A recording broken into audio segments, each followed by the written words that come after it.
Hello, welcome to chapter 15, part 2, Bootstrap Dropdown, brought to you by Ankpro Technologies. My name is Harish. In this session, we are going to learn or explore the Bootstrap Dropdown classes. Okay, in the last session, we learned like how to build a Bootstrap Dropdown, and we also made usage of Bootstrap dropdown classes, and we built a beautiful dropdown menu. And right now we are going to explore the rest of the Bootstrap dropdown classes, which includes divider, dropdown-header, dropdown-menu-right, and dropup. Okay, and we are going to learn the importance of all these classes when we code in Visual Studio. Right now, let me open the Visual Studio, and here is a code for simple dropdown. Now when I push this page to the browser, it looks like this. Okay, and it is a fruit button. When I click on that, it is showing me a list of fruits present here. Okay, now we are going to explore the rest of the Bootstrap dropdown classes to that list dropdown what we have created. Okay, the first and foremost class is divider. What does this divider does? Okay, it is used to separate links inside the dropdown menu. Okay, with thin horizontal border. In the sense, we are having a button here. When I click on that, it is showing me a list of items.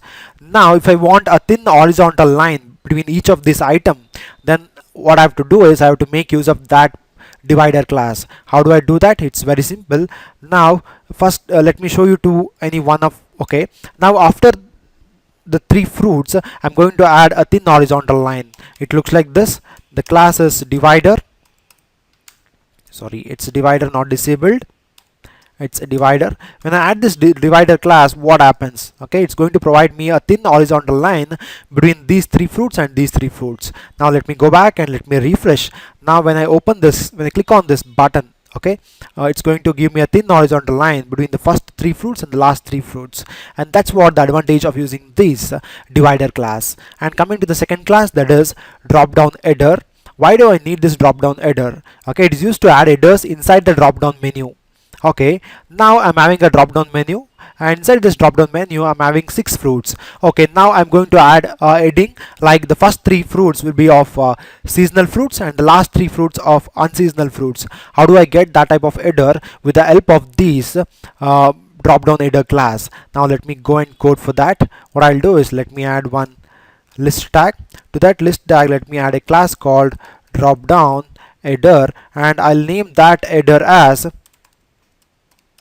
seasonal fruits.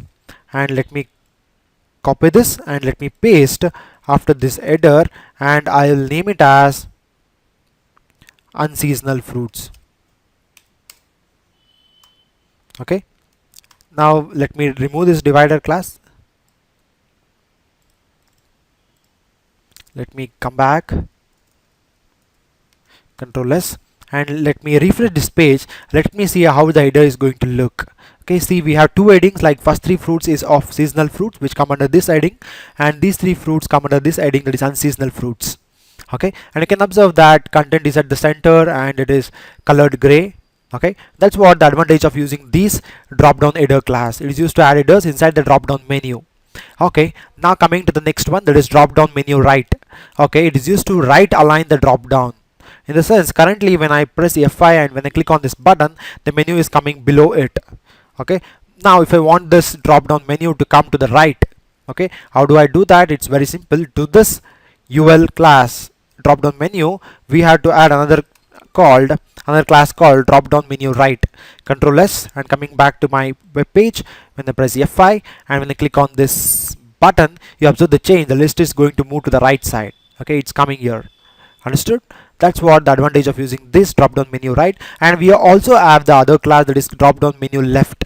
Now let me show that also. Now what I'll do is to, by default it comes at the, so for example, if I remove this drop down menu right, what happens is by default the menu is going to be displayed at the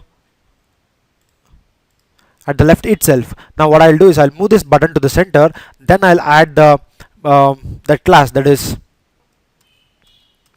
drop down menu right or drop down menu left, then it will come at the left side. So what I'll do is I'll add a center tag. To this center tag, what I'll do is I'll cut this center tag and I'll paste at the bottom. Control S. Okay, now what I'll do is instead of adding menu right, let it be right now. Let me go back and see my button is at the center. Now when I click on that, it will come at the right. Now if I want this drop down to be at the left, what I have to do is I want to go and change the right to left. Okay, that's all, and come back here and refresh this page. When I click on that, it is coming at the left side, and that's what the advantage of using these drop down menu right and left classes. If you want the drop down to be at right, then use drop down menu right. If you want to be at the left, what you have to do is you have to move the button to the center, then you have to work with that left. Okay, drop. And last class is drop up. What do you mean drop up? It is used to expand the drop down menu upwards instead of downwards.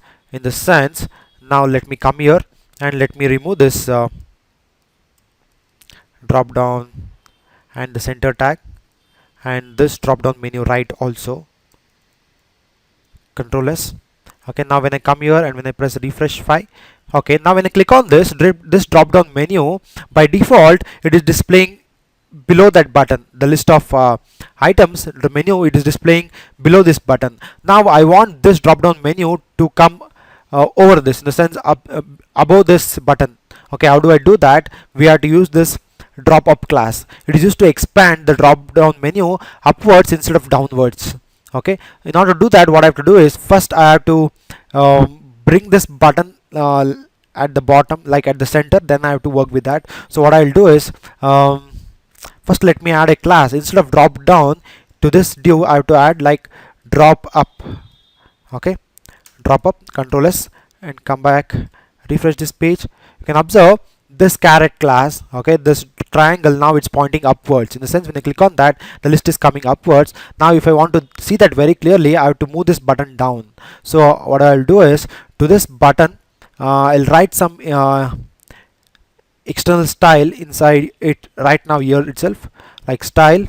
Let me make it like margin top to be of 300 pixel.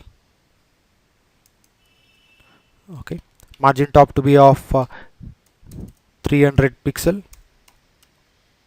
Now when I do this and come back and when I press F5, this button is at the bottom, you can observe here. Okay, now let me, the size, the content is more, let me take 200 pixel itself, such that it looks good. Okay, now when I click on this menu is coming at the top. Okay, I got, like, this menu is coming at the top. So what I'll do is let me come back. Instead of applying this to this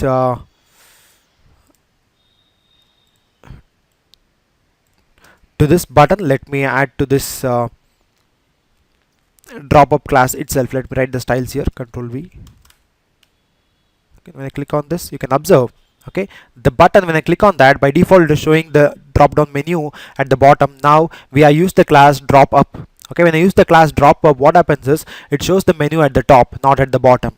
Okay, that's the advantage of using this drop up class. And also we saw the advantage of using this divider, drop down header, drop down menu right, and these classes also. And that's what we learned, the Bootstrap drop down classes, in this session. And that ends the Bootstrap drop down classes. And we also saw a beautiful demo. And last but not the least, don't forget to subscribe to our YouTube channel, Ankpro Training. And you can also visit our Facebook pages visiting these URLs, and you can also follow us on Twitter. For further references, you can refer our websites, and we are on LinkedIn too. And again, last but not the least, please don't forget to give the feedback. Thank you. Have a great day.